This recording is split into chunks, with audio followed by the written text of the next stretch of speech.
Jacking up a vehicle and replace wheel. In the event that you need to replace a wheel, it is important to put your safety first when jacking up a vehicle.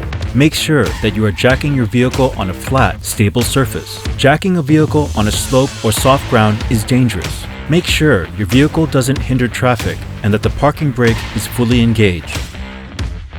To change a wheel, first locate the tools and jack in the storage compartment behind the rear left seat. To remove the jack, turn the jack socket counterclockwise so that the ram is fully lowered away from the holder. Next, retrieve the spare wheel with the spare wheel removal bar. To assemble these, tighten the joint bolts by hand or with the Phillips head screwdriver. Insert the spare wheel removal bar into the hole in the spare wheel carrier and turn the jack handle counterclockwise. Make sure the spare wheel is resting on the ground completely and that there is enough space between the spare wheel carrier plate and the wheel. Place your fingers through the center of the disc and hold the tabs on the carrier plate. Stand the plate so that it's perpendicular to the disc wheel, then remove it through the center of the wheel. Now, it's time to use a jack to raise the vehicle.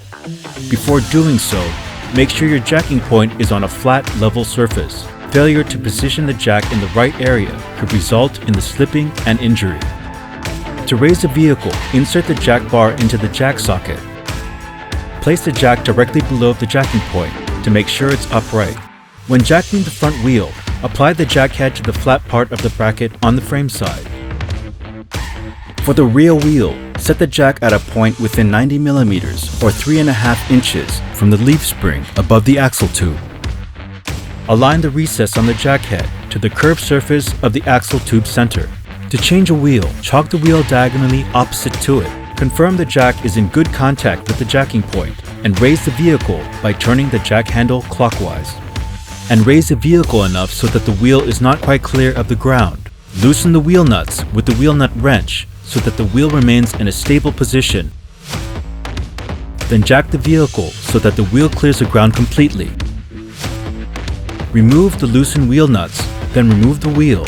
For models with aluminum wheels, remove the wheel cover by pressing from the back side of the wheel. Before installing a wheel, check the disc wheel for deformations or cracks, the hub's disc wheel fitting surface for excessive wear, and the wheel bolts and nuts for thread damage. If any damage is found, check the other parts as well and replace them if found to be defective. If all is seen to be in good form, you can proceed with installation. Install the wheel while aligning the bolt holes in the disc wheel with wheel bolts. Screw in each wheel nut by hand until it touches the nut seating surface of the disc wheel.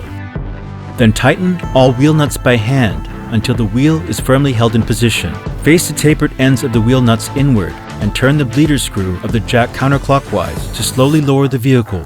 Tighten the wheel nuts in a diagonal sequence to each other.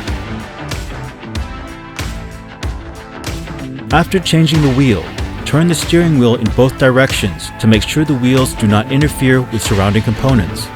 To store the spare wheel, set the disc wheel facing upwards and insert the plate into the center. Insert the plate hook into the disc wheel nut hole and make sure it's securely engaged.